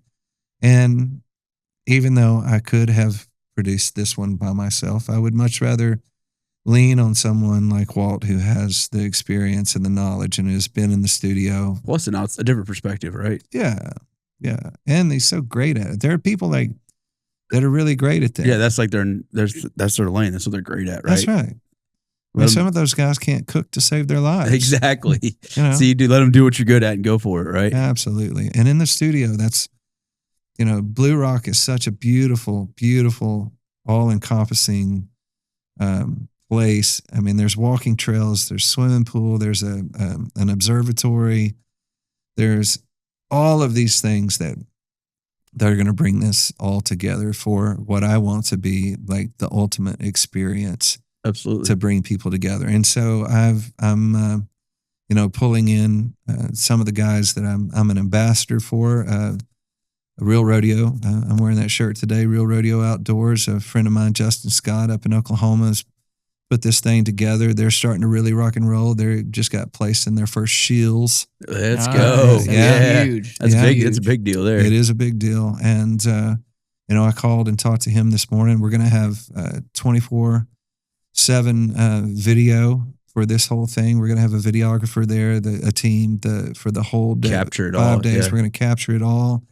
I'm going to bring in food buddies of mine to cater, and that way we can really capture that aspect of breaking it as the well. bread and all that stuff. Yeah, and cooking together, and Right, if you the go communal back, effort. Yeah, my live at Billy Bob's, I have a cooking segment on those DVDs. We did all kinds of right. crazy stuff that we don't do anymore. But we never want to say this is my last record. Yeah. And I don't think that this is my last record, but I think at some point you have to start looking at those as like, how many more opportunities am I going to get? People are releasing singles, for the love of God. That's all they do now. That's all they do. There's no records. Yeah, it's a different game. So I don't want to do that. Yeah. I want to stay in my lane, do what I do well. And do what you love. Right? Why would... Yeah. It's gotten you this far. Why would you just turn back now? Well, it's a story. Yeah. Right? It's a story. And if we get to do this, 10 more years, I know we joked earlier about not ever quitting, but, at some point in the next 10 to 15 years, I think we'll ride off in the sunset. And, but could you imagine saying you're in the music industry for 30 years? Like, who can say that? There's one hand, two hands, right? I mean, that's very small. It's true. I just, there was a time in my early life that I thought that we were going to be the biggest deal on the planet. You go through those phases where everything's clicking, hitting on all cylinders, and you're rocking and rolling. And then the real important things come back and slap you in the face and make you come back down to earth. And I think, 50 was a big year for me because, again, I'm a forward-thinking, forward-looking kind of guy. And I'm like, there's some things in my life I need to cut out. And there's some things I need to do different. And there's some things I need to focus on more. And so it's brought a peace to my life that allows me to not judge myself so hard on everything and just be in the moment, so to speak, because, we never know. It ain't easy. We never know. Yeah. When I'm on the way over here in 2843 and people are flashing me and I start slowing down around the corner and the police officer out there already. And there's a big rig, one of those rock trucks flipped over in the dirt, and the guys out there laying in the grass, you just never know what life's going to throw you. You never know. Anytime, you're not guaranteed tomorrow. So we're not. So when you cook these meals and you have people in the palm of your hand, they cut that steak or they cut that rib loin or whatever it is, they get that bite and you can tell you've got them that high, or whenever they ask you for the encore and you come out, you play an encore. What's what's a bigger rush for you? I know it's two different highs, but what's the? I love both of them. Yeah, I know. What's the one that gets you? So I think the thing with to quickly explain what the Brandon Rhyder dinner shows are, it evolved from COVID when we were all sitting at the house and the governor said we could start having small get-togethers in our backyard, say 20 or so people. And so I came up with this concept, which I've always cooked, and I've cooked at restaurants with playing music before, and I have friends that are obviously chefs, but this was kind of an opportunity to open that door, and it took off. And that's people wanted to be together. We needed to be together. We needed that communion together, to break the bread together, to share together. We're communal people. Absolutely. And so that's really where that whole thing took off. I think that in some of those situations, people kind of thought, it was a gimmick. Yeah. Right? Yeah. But then when you get there and you throw out this amazing meal. Yeah, you get their guard down a little bit. And then they're like, oh my gosh, this dude can really cook. Throw down, right? But my favorite part of the whole thing is that I take my set of knives, I take some Brandon Rhyder towels, I take some cutting boards and stuff like that. I don't take much with me. I don't have a barbecue pit. Right. I don't have a lot of pans. Right. I don't have the fancy rotisserie and all that stuff. I have to work with these people to know what we're cooking on. What are we working with? We got a gas grill. We got a pellet grill. We got a stick grill. Right. So that's cool. When you can step into these moments that you've never been in this kitchen, you've never cooked on any of their things, and you can throw out this really amazing meal in 3 hours that people sit down and are like, oh my gosh, this is great. That is a challenge. Absolutely. And I love the challenge of doing that. Yeah. That's your Iron Chef right there. And then the music after that's the easy part. Yeah. Right. Then I get to sit down in a chair with 20 people gathered around. But you're not exhausted from cooking? Like doing nothing. Well, at the end of the night, there is definitely a recuperation time. All right. You know, I can do a couple of those in a row. Okay. And then I'm going to need a couple of days to, decompress. Yeah. But I enjoy it so much. It's such a rush. And so there's a big part of that I really love. That aspect of it is such a challenge. Now, the encore part of being on stage and getting those encores, that will never, ever, ever get old. It's like hearing yourself on the radio. You never get tired of that. It's always a rush. And so I really love it when people say, I want to hear more. Yeah. I want to hear more. Yeah, we had enough. And again, those are kind of the times where you're like, at some point we got to go. Right. We got to call boys. Can't stay here all night. So it doesn't matter whether it's on the stage or in a kitchen. And, I can talk about either for hours. You ever had, what was like your surreal moment? Like, I can't believe I'm walking on this stage, or where I walked in this venue, or I'm playing this, or I get on stage with a certain person. What's like, I can't even believe this is real life. Well, we've met so many great artists through the years. And I always go back to the early days because, we still had the Merle Haggards and we were able to open shows and do a lot with those guys back in the early days. And the story comes to mind of Charlie Daniels. Charlie was the sweetest, the most giving, really, guy I've ever shared the stage with. We did Downtown Temple. It was one of those street shows where they set the whole thing up in the middle of downtown, and went and introduced myself to Charlie, and we sat in the green room, and the band came in, and we all sat around and talked, and he signed autographs, and we took pictures, and we talked for 30 minutes.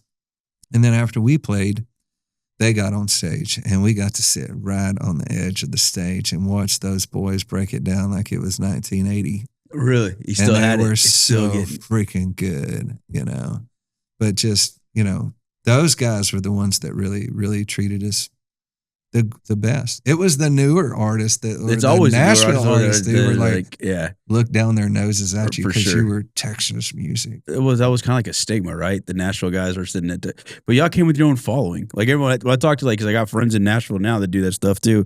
But like you talk to any of the managers or any of that stuff, they're like, they loved you guys because you had a cult following. Like it was like built in. No matter what, you already had butts and seats. These guys couldn't even prove it. They might have lyrical talent and stuff like that, but can they fill a sellout arena or whatever? But you guys already had those seats coming in. It's true, and a lot of those guys, even though they were big Nashville acts, they really wanted to be a part of that. Yeah, because it was a crazy scene. It is different. And overseas too, where y'all huge. Y'all had to be huge overseas because they were like the Texas boys. Because the Texas country overseas. is massive now, even more. Like it's right. You got a guitar here? Brand new. Right on.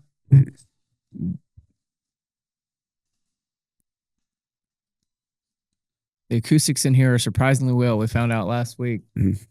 Yeah? Yeah. Sound pretty good. We're going to have to tune it, though. There we go. Bart Crow picked it out last week.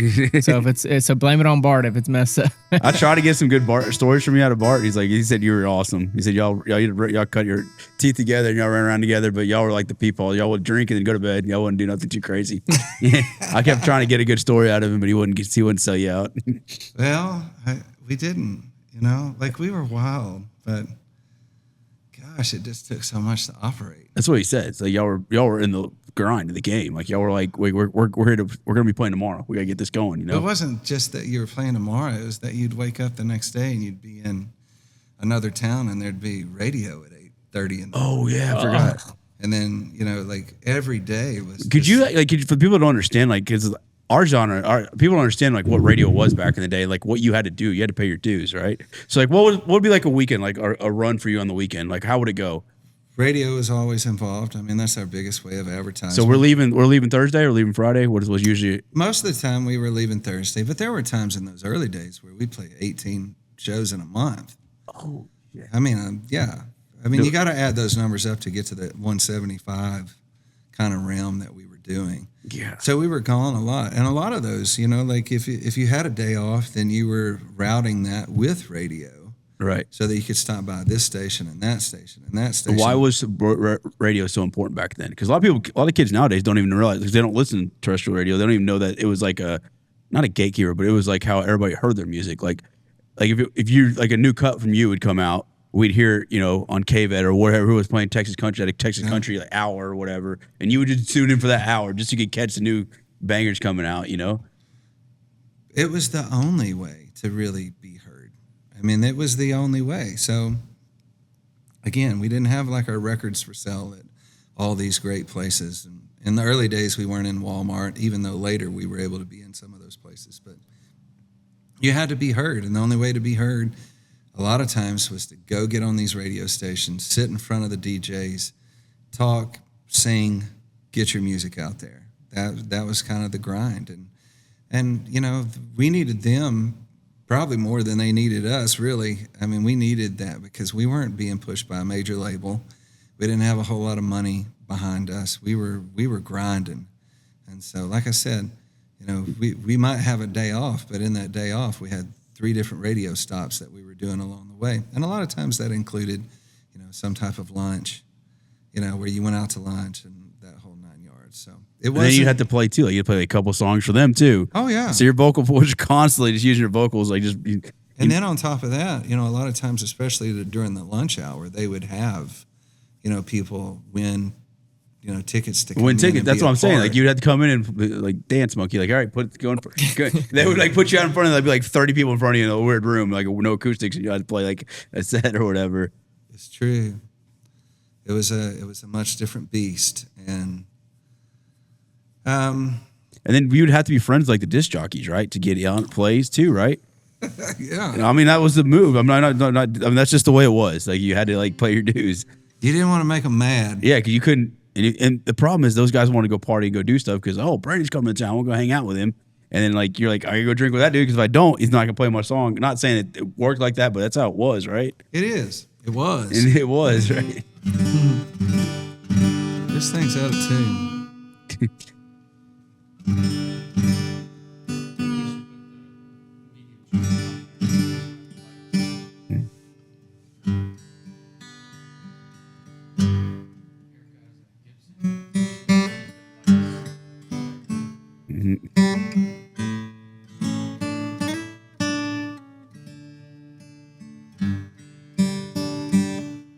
I love to hear her sing, oh, the simple way she puts my mind at ease, how she falls so gracefully, or as if she were on bended knee. I love to watch her dance across an unworthy sky. Oh, she gives me a second chance, oh, to understand why I love the rain. Because she washes away my sin. Oh, she makes me feel brand new again. I love it when she acts this way, 'cause I love the rain.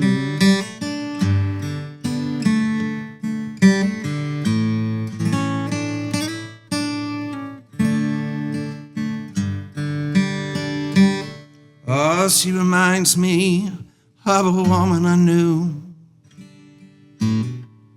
Oh, how she would brood over the little things, and at the drop of a hat,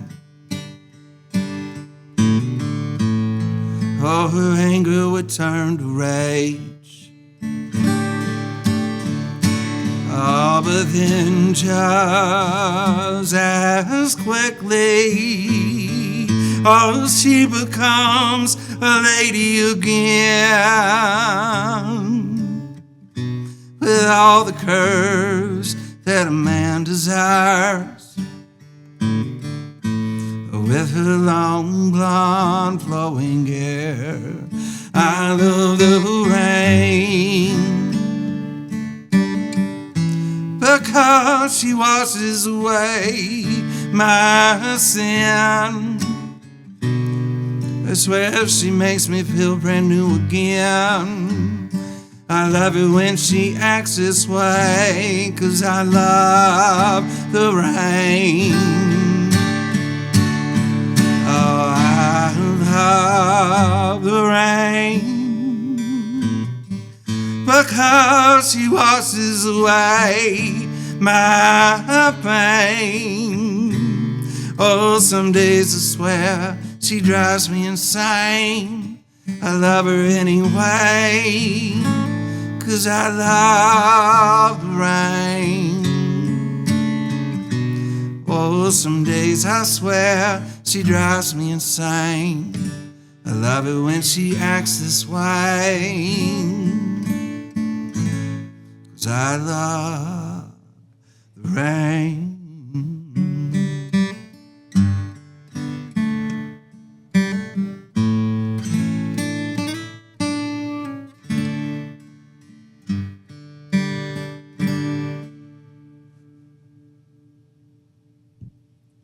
I love the rain. That's so awesome.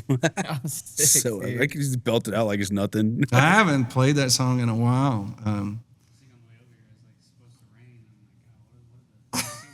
Yeah, man, that's I enjoy songs like that just because. When you have such a Rolodex, like how do you pick your set list? Yeah, how did you just decide to play that song just then? Yeah, same thing. Well, we had talked about it walking in. He was like talking about I love the rain, and You're just like always plant a loved that seed in the song. back of your head and just like I want to. I never do a acoustic show that I have a set list. I might have a list of 40 songs there, but I don't have a flow. You just kind of pick it out and take it and roll with it. And, people still, they would like go way back there. Like, we want to hear this record off the first, this song off the first record. You're like, I don't remember it. Right? I mean, there's some of them you can't. Yeah, It's I so was long wondering ago. how far the yeah. Rolodex went. Yeah. So, there are songs that I don't do as much, and I don't, but that's the way that is. And it's funny because I just saw an artist on stage and a guy kept yelling out, that he wanted him to play the song. And he was like, look, man, I got like a piece of paper down here in front of me, and it's got like all these songs on it. And the one that you're requesting ain't on it. He's like, I don't remember I'm it. not doing it. I'm not doing it. I'm Good not for doing him. it. Yeah. So, it's funny because, you don't play all these songs all the time. So, you're not going to remember them all. What's There's your no most way. requested? Oh, And do you get tired of playing it? no, I mean, it's got to be Backroads. Oh, shit. shit. Do you you probably played this song a million times and you don't, no fatigue whatsoever? Like you don't. Well, it's not the easiest song just to pick up and sing. And, all of our bodies change over the years. But I think I can hit this.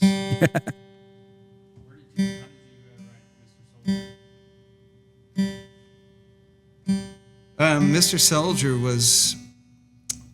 I had a friend of mine, his name was David. He lived across the street. I lived in South Austin, lived on Jesse Owens Drive. Yeah, I know there that's in that. South Austin. Yeah. And after 9/11, he was called up to active duty. And the next day, he was going to fly to North Carolina to then be put on a plane over to the Middle East. And we had him over for the all-American send-off, as I called it. We had homemade cheeseburgers, homemade French fries, and homemade ice cream. And so he and his wife and their two boys came over, and we spent a couple hours together. And then he said, I got to go. I got to go get ready to leave in the morning early. So when they went back across the street, they were kind of catty-corner from us. I decided I was going to mow the yard, and every time I would point towards the road and see him over there packing all of his gear meticulously in the back of that SUV. That was when it kind of struck me that what was happening, the gravity of the situation. This might be the last time he was in that driveway. Right. I may not see him again. What he was about to encounter, from IEDs to, you name it, right? And so I quit mowing the yard and I went back in the house, and I had no intention of recording anything. But that night I had this dream I woke up from, and I could see the soldier, and he was in a bunker, and I couldn't make out, who he was. But the inspiration of it all led me to get out of bed, walk downstairs, sit down, pick up the guitar, and wrote that thing completely down. And it's really a prayer, more so than anything. But that was a special one for sure, because we didn't have all the platforms back then, right? I mean, a lot of things were still, I don't know. Did we have MySpace back then? I don't think. Did we? Later, Yeah, like 2005-ish. 5 or 6. So it would have been before that. That's what I'm saying. Talking About about 9/11, yeah. Yeah, 2001, 2, 3 type era. So it was different, but I was getting emails from all over the world about Mr. Soldier. I got pictures from guys in Fallujah who had written the lyrics on a picnic table. I got videos of our guys going into battle in a tank, playing Backroads, all those things. God, I can't imagine the hair on It was the incredible. goosebumps you had going when you see that stuff. It was incredible. Mr. Soldier was definitely, it was a time of appreciation too. Yeah. And I feel like we've lost that somewhat. Absolutely, for our men and women of uniform, and even our first responders. All of it, yeah. People don't understand what it takes. I wish that we would all come together the way we were after 9/11. Yeah, 9/12 was amazing. It was. It was like we're all agreeing at once, and unfortunately, it takes things like that to reset our compass. Make that happen. Yeah, sometimes. But yeah, that was a big one.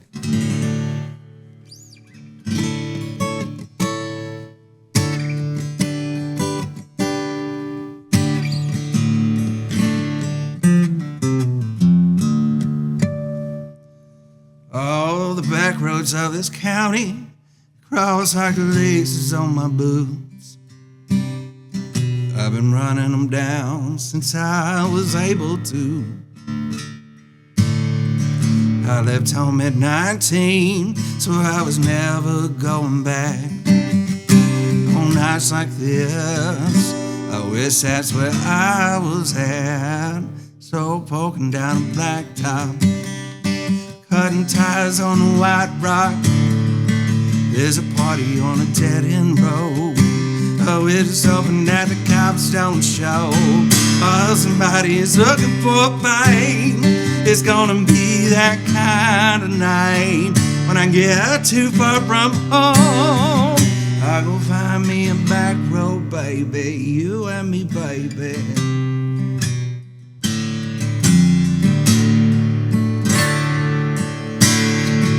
I remember the summer that I turned 16. I made out with a girl and a bag of her ass back Chevrolet.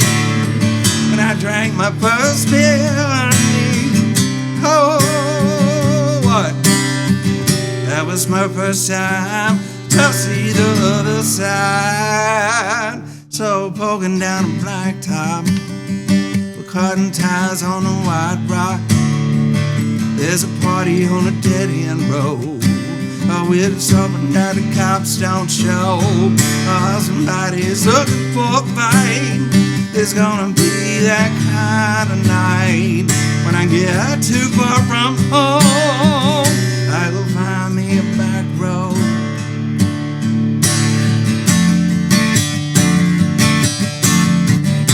But I heard them tell me, son, don't forget where you came from.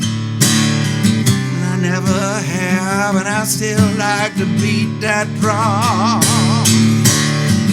From the river bottoms to the tall pine trees. They forever will be right here inside of me. So broken down on black top, still cutting ties on the white rock. There's that party on that dead end road. We're just hoping that the cops don't show. Somebody is looking for a fight. It's gonna be that kind of night. When I get too far from home, I go find me a back road. When I get too far from home, I go find me a back road, baby. You and me, baby.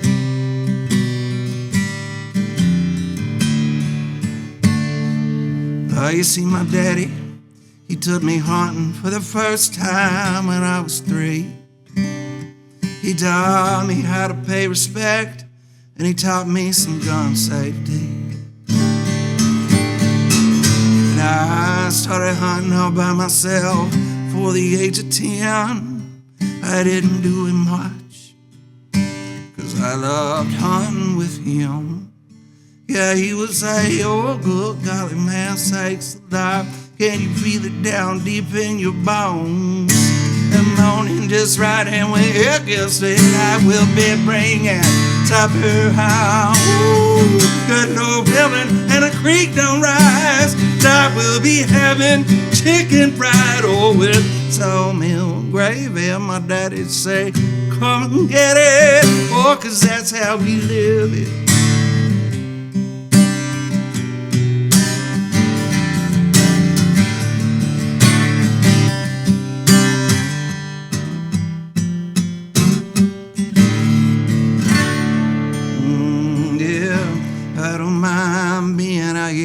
All by myself. See, this forest is my fortress. Oh, it's where I come to rest. My sky's a cathedral, shining right through those pines. And I'm living off the grid, just like my granddaddy did. Oh, he was, hey, oh, good golly, man, sakes alive. Can you feel it down deep in your bones? The morning just right, and when it gets late, I will be bringing supper home. Ooh, good Lord willing, and a creek don't rise. I will be having chicken fried, oh, with sawmill gravy. My daddy'd say, come and get it, oh, 'cause that's how we live it.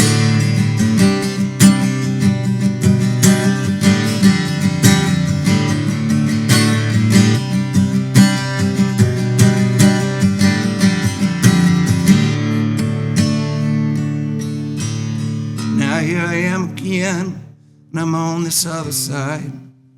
And I'm reliving all those ancient memories. I'm trying not to cry. See these 2 kids beside me, oh, they're my whole life. And I love hunting with them, just like I loved hunting with him. Yeah, he was, hey, oh, good golly, man, sakes alive. Can you feel it down deep in your bones? The morning just right, and when it gets late, I will be bringing supper home. Ooh, good Lord willing, and a creek don't rise. I will be having chicken fried, oh, with sawmill gravy. My daddy'd say, come and get it, oh, 'cause that's how we live it.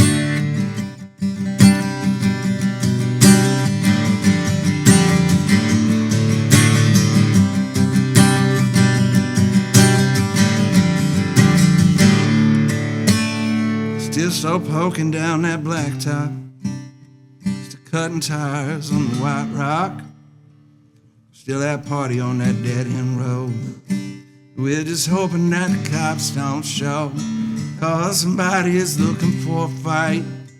It's gonna be that kind of night. When I get too far from home, I go find me a back road. When I get too far from home, I go find me a back road, baby. You and me, baby.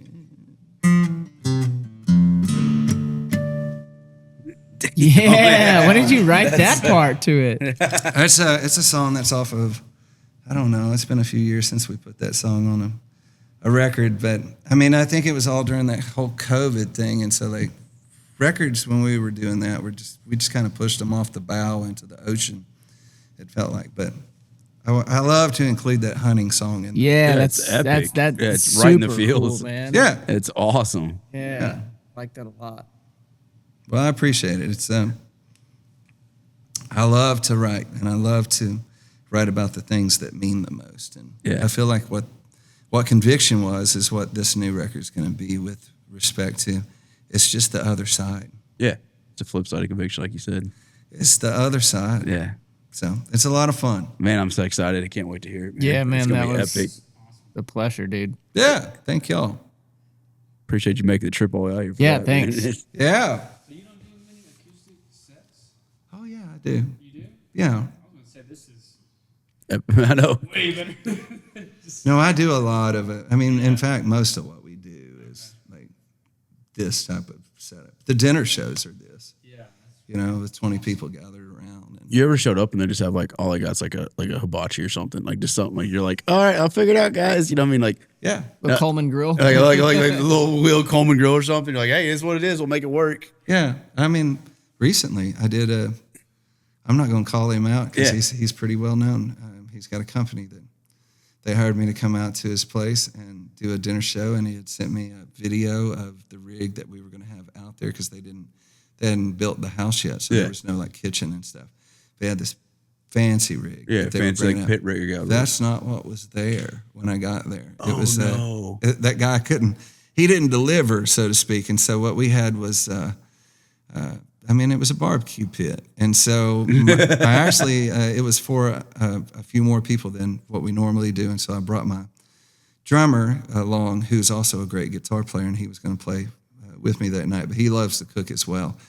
And he looked at that, and he looked at me, and he goes, what are we going to do with this? Yeah. And I was like, we're going to cook the whole meal on this thing. We did. I mean, we did it all. We even cooked dinner rolls on it. No way. We did. Did it taste That's good? crazy. Oh, they were great. Really good smoky flavor to them. Hell yeah. Let's They go. were great. Well, it had one side of it was it was mostly propane driven for that, so it didn't. It had some. I mean, everything leaked smoke. Oh yeah, it's just hemorrhage smoke. Like here Oh, we the go. barbecue pit. I've had a few of those over the years, the dinner shows that show up, and it's like nothing like what you talk about, but you just figure out how to do it. I had one in Uvalde that they had an oven and they had some stovetops, and then I got out there, it was at a deer camp, none of it worked. Oh, So it was a barbecue pit, and we were doing whole Tex-Mex still, and we did it all. I mean, we Get that fire good and hot. Made it. Yeah. made it. just make it work. Improvise and adapt. Again, I love the challenge of stuff like that, being able to really like nail it, and people just be like, I don't know how you did that. How'd you pull that out? Like a rabbit Yeah. out of your hat type things. Yeah, I think that music and food are just so. It only takes one bad one for you to go like, I don't like that place, or I don't like. Right. That's what I'm saying. You got to win every night. You've got to bring it every Yeah. time. My dad's told me this before, and I've always kept it. He one time when I was pretty early in my career, but we were really starting to rock. He was like, I wouldn't want to have your job, and I was like, why is that? And he was like, because no matter what's going on in your life, you got to step on that stage and act like everything's okay. No Oh, I never matter thought what. of it. And we've all had those moments where we've been delivered bad news, stuff like that before we walk into a meeting or anything. Right. You're getting on stage to entertain people. Right. And the funny thing is I looked at him and I said, the crazy part is that the singing is the part that actually makes you feel better. Like Oh, really? once you get up there and you're in your element and you're drawing that deep breath into your Diaphragm. your lungs and you're singing, that makes you, even though it may not be the best moment but you make it happen. I'm sure the energy of everybody in the room too. Oh, Get yeah. lifted up at all high tide lifts boats and It's been an interesting road, and still to this day there are times where I like catch myself in moments and like, we really get to do this. Like, this is kind of crazy that we've whether it's a niche or Right. or however you say it, Right. like, the fact that we've made a living doing this That's what I'm saying, all these like, years. you put it's food on the nuts. table with it, It's and- nuts. It's pretty awesome. It's pretty profound. Yeah, It, like, everything you believe and everything else you get to preach to everybody else, and the people love it, and you keep putting food on the table. It's awesome. You know I think what no matter what you do, it's good to step back and be like, I'm grateful for this. If not, then start making some changes. But yeah. Well, if there's ever a time that, and there's going to be, because you know this as well as anybody else, like once you start mixing, you know, your passions with, you know, making it your job, it becomes a job. And there's aspects of it that, you know, definitely have to be that way. And you just can't let go of you know, the core value that it brings to you. Like in the early days when you were doing whatever you were doing, you weren't doing it because you were like making the most money. Right. Why? You were Or doing with it because you eyeballs loved it. because you loved it, right? That's right. What would you tell somebody to say they want to start now and they really want to get after it? What do you think is the core, like the principles like stand on? Like if I want to start singing tomorrow, like what would you tell somebody? It's changed so much, Brandon. Yeah. I mean, from the time that I was doing it, our whole deal was to get in front of people and play as many shows as often as we could. You know, every songwriter circle, every open mic, everything that you can be at, that's where you got to be.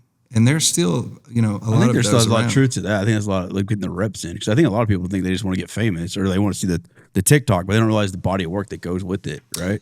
It's going to take a long time, and we do live in a different world where, you know, some of these guys have kind of bypassed the smaller and the medium-sized venues to get where they're at right now. But, you know, kudos to those guys for being able to do that. But that's not how we had to do it. We cut our teeth, right?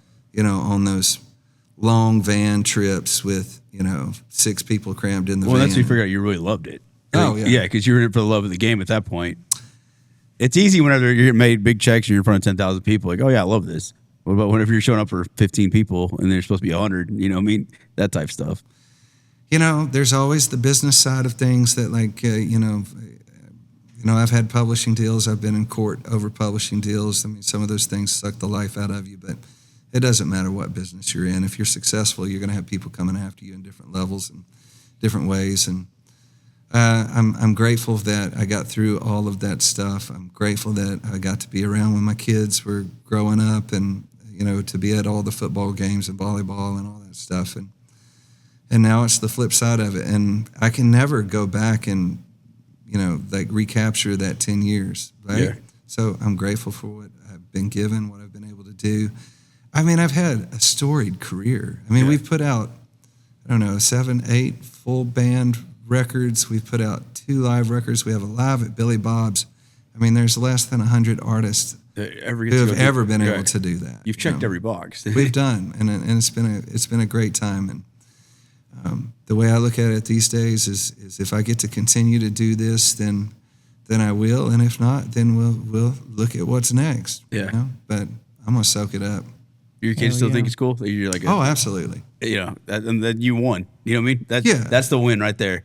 Yeah, they think it's, you know, they really do, and I think that's neat. You know, that they, you know, 2 days ago I walked out outside. My daughter was washing her car, and she was listening to one of my songs, and it was, you know, I'm like, You do one of these? yeah, that's me. Yeah, You that's know? me. I forgot that song. That's awesome, man. So yeah, I think you won. If your kids are banging your music, you've done it. You figured it out. man, we're so tight, and we love each other, and we love being together, and you know, we've raised a family, and you know, all of those moments, they remember so much of it from when they were little, and you know, the hectic days when we were on the bus, and they talk about those things, you know, all the time. And, you know, I don't need to do that anymore. Right. You know? Yeah. Everything else just cherry on top. Right. Absolutely. Everything else is a blessing. And but you paid your dues to get to this point. It's not like you're just like bypassing any of that.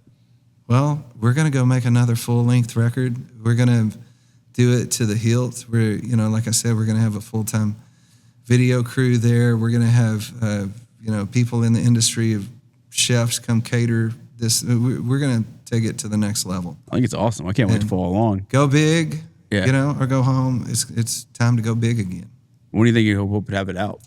Well, I know it's tentative. Everything's tentative. I hope by the end of the year. I would really love to get it out in this Awesome. calendar year, but you know, I got to have people who can tell me the right way to promote this, and you know, all of those things are changing on the daily in this industry. So, you know, I'll listen to a few people that I trust, and we'll make hopefully good decisions and get it out as soon as we can. Obviously, you know, going into the studio and having dates set of June, that's a big deal. That gives me some time to really put together the whole package. The wraparound, okay.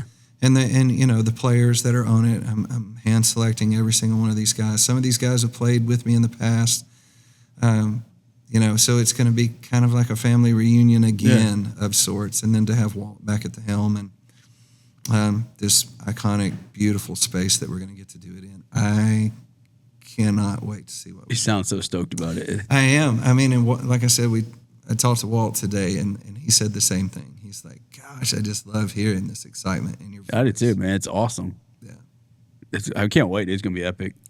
Thank y'all for having me. Appreciate it, man. Thanks for coming on, man. That was awesome. Yeah, it's been a lot of fun talking to you guys.